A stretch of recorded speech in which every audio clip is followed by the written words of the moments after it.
Hi, this is a quick tutorial about the LLMS text generator.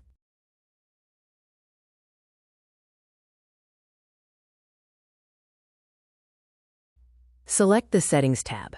Here, the first section you'll see is Company Information. You can update the company name, email, and description, and change any of the default content.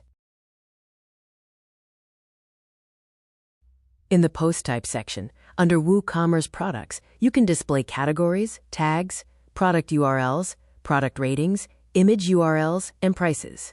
You can also filter products by excluding specific categories or tags.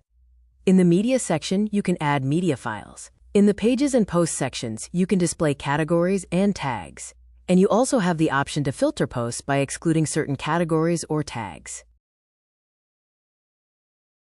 The Post Types section is also fully sortable, so you can reorder each post type the way you prefer. In the Include URL option, you can add an external URL, and it will be displayed inside the file.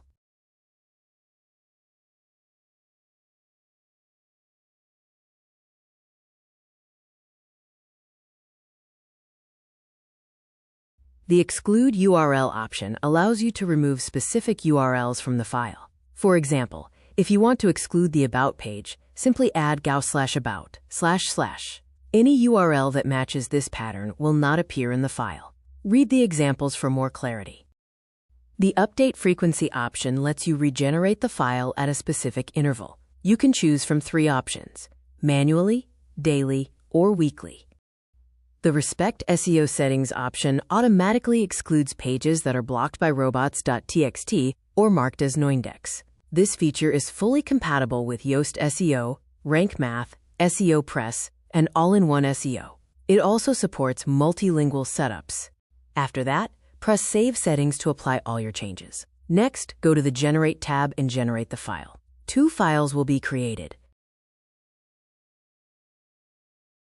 Click the llms.txt button to view all the selected URLs displayed in the file. Then click the LLMS Full TXT button to view all the detailed information. Thank you for watching this quick tutorial. I hope it helped. See you in the next one.